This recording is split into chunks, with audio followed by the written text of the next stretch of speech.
National Herald ಪತ್ರಿಕೆ ಅದ್ರ ₹1 ಅದು ನಾಟ್ ಫಾರ್ ಪ್ರಾಫಿಟ್. ಅದು ₹1 ಆಚೆ ತೆಗೆಯಂಗಿಲ್ಲ, ₹1 ಮಾಡೋಂಗಿಲ್ಲ, ₹1 ಸಂಬಳ ತಗೊಳಂಗಿಲ್ಲ ಅಂತ ಇದ್ರಲ್ಲಿ ಇವರು ಕಳಂಕ ಇದೆ ಅಂತ ಎಷ್ಟು ನೋಡಿ ಬಿಂಬಿಸ್ತಾ ಇದ್ದಾರೆ.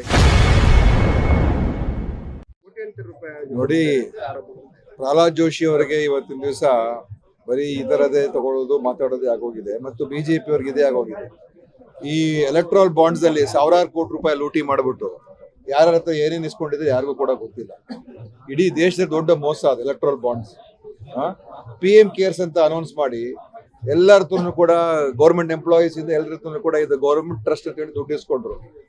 ಅದು PM ಕೇರ್ಸ್ ಪ್ರೈವೇಟ್. ಅದು ಪ್ರಧಾನ ಮಂತ್ರಿ ಹೆಸರನ್ನ ಯಾವ ರೀತಿ ದುರುಪಯೋಗ ಪಡಿಸ್ಕೋಬೇಕು, ಗೌರ್ಮೆಂಟ್ ಆಫ್ ಇಂಡಿಯಾ ಸಿಂಬಲ್ ಅನ್ನ ಯಾವ ರೀತಿ ದುರುಪಯೋಗ ಪಡಿಸ್ಕೋಬೇಕು, ಒಂದು ಖಾಸಗಿ ಟ್ರಸ್ಟ್ಗೋಸ್ಕರ ಅಂತ ಮಾಡಿರ್ತಕ್ಕಂಥದ್ದೇ ಇವರು.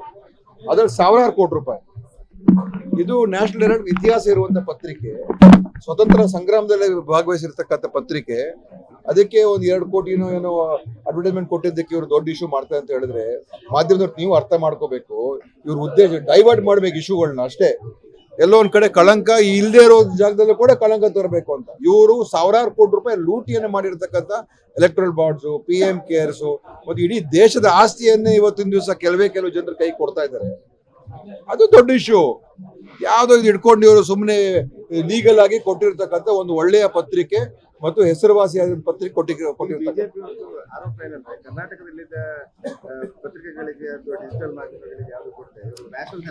ನೋಡಿ, ನಾವು ಬೇರೆ ಬೇರೆ ಪತ್ರಿಕೆ ಅಡ್ವರ್ಟೈಸ್ಮೆಂಟ್ ಕೊಡೋಲ್ವಾ ರಾಜ್ಯ ಸರ್ಕಾರ? ದಿವಸ ಕೊಡ್ತಾ ಇದೆ. ₹100 ಕೋಟಿ ಖರ್ಚಾಗ್ತದೆ ಅಡ್ವರ್ಟೈಸ್ಮೆಂಟ್ಸ್ಗೆ. ಈಗ ಜೋಶಿ ಅವರು ಉತ್ತರ ಕೊಡ್ಲಿ. PM ಕೇರ್ಸ್ ಅನ್ನ ನೀವು ಯಾಕೆ ಗೌರ್ಮೆಂಟ್ ಟ್ರಸ್ಟ್ ಅಂತ ನೀವು ಘೋಷಣೆ ಮಾಡಿದ್ರಿ? ಯಾಕೆ ನೀವು ದುಡ್ಡು ಸಂಗ್ರಹಣೆ ಮಾಡಿದ್ರಿ? ಎಷ್ಟು ಹಣ ಸಂಗ್ರಹಣೆ ಆಗಿದೆ? ಎಲ್ಲಿ ಉಪಯೋಗ ಆಗಿದೆ? ಅವ್ರು ಕೊಟ್ಟಿರ್ತಕ್ಕಂಥ ವೆಂಟಿಲೇಟರ್ಗಳು ಕೂಡ ಕಳಪೆ ವೆಂಟಿಲೇಟರ್ಗಳು ಸಪ್ಲೈ ಮಾಡಿದ್ರು ಕೋವಿಡ್ ಟೈಮಲ್ಲಿ. ಅದಕ್ಕೆ ಉತ್ತರ ಕೊಡ್ಲಿ. ಎಲೆಕ್ಟ್ರಲ್ ಬಾಂಡ್ಸ್ ಅಲ್ಲಿ ಅವರು ₹1,000 ಕೋಟಿ ಲೂಟಿ ಮಾಡಿದ್ರಲ್ಲ, ಯಾರಿಗೋ ಸುಪ್ರೀಂ ಕೋರ್ಟ್ ಅನ್ನು ಸ್ಟಕ್ ಡೌನ್ ಮಾಡೋದು. ಅದರಲ್ಲಿ ಎಷ್ಟು ಎಲ್ಲರ ಹತ್ರ ಕೂಡ ಬ್ಲಾಕ್ ಮೇಲ್ ಮಾಡಿ ದುಡ್ಡುಗಳು ತಗೊಂಡು ರೇಡ್ ಮಾಡಿಸೋದು, ದುಡ್ಡು ತಗೊಳ್ಳೋದು, ಅದೆಲ್ಲ ಮಾಡಿ. ಅದಕ್ಕೆ ಜೋಶಿ ಉತ್ತರ ಕೊಡ್ಲಿ. ಗಾಂಧಿ ಕುಟುಂಬವನ್ನು ಸಂಪನ್ನ ಮಾಡೋದಕ್ಕೆ ಈ ರೀತಿ ಮಾಡ್ತಾರೆ. ನೋಡಿ, ಬಿಜೆಪಿ ಅವರು RSS ಅವರು ಎಷ್ಟು ಈಗ ಚಾಣಕ್ಯ ಯೂನಿವರ್ಸಿಟಿಗೆ ₹1,000 ಕೋಟಿ ಮೇಲೆ ಸಂಗ್ರಹಣೆ ಮಾಡಿದ್ದಾರೆ ಹಣ. ಈ RSS ಅವ್ರಿಗೆ ಎಲ್ಲಾ ಕಡೆ ಇಂಥ ಸಂಸ್ಥೆಗಳು ರಚನೆ ಮಾಡೋದು, ದುಡ್ಡುಗಳು ತಗೊಳ್ಳೋದು, ಇದಕ್ಕೆ ಯಾರು ಕೂಡ ಕೇಳಂಗಿಲ್ಲ. ನ್ಯಾಷನಲ್ ಹೆರಾಲ್ಡ್ ಪತ್ರಿಕೆ ಅದ್ರ ₹1 ಅದು ನಾಟ್ ಫಾರ್ ಪ್ರಾಫಿಟ್. ಅದು ₹1 ಆಚೆ ತೆಗೆಯಂಗಿಲ್ಲ, ₹1 ಮಾಡೋಂಗಿಲ್ಲ, ₹1 ಸಂಬಳ ತಗೊಳಂಗಿಲ್ಲ ಅಂತ ಇದ್ರಲ್ಲಿ ಇವರು ಕಳಂಕ ಇದೆ ಅಂತ ಎಷ್ಟು ನೋಡಿ ಬಿಂಬಿಸ್ತಾ ಇದ್ದಾರೆ. ಎಷ್ಟು ವರ್ಷದಿಂದ ಇದನ್ನ ಮಾತಾಡ್ತಾ ಇದ್ದಾರೆ, ಎಷ್ಟು ವರ್ಷದಿಂದ ಹ್ಯಾರಾಸ್ಮೆಂಟ್ ಮಾಡ್ತಾ ಇದ್ದಾರೆ.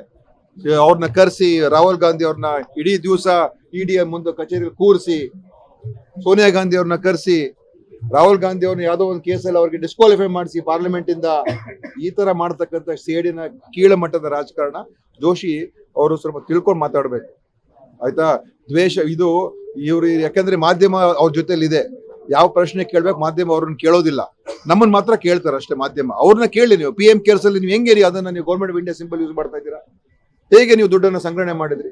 ಪ್ರಧಾನ ಮಂತ್ರಿ ಹೆಸರನ್ನು ಯಾಕೆ ಆ ಟ್ರಸ್ಟ್ಗೆ ಹೆಸರು ಇಟ್ಟಿದ್ದೀರಾ? ಅದನ್ನ ಕೇಳಿ ನೀವು.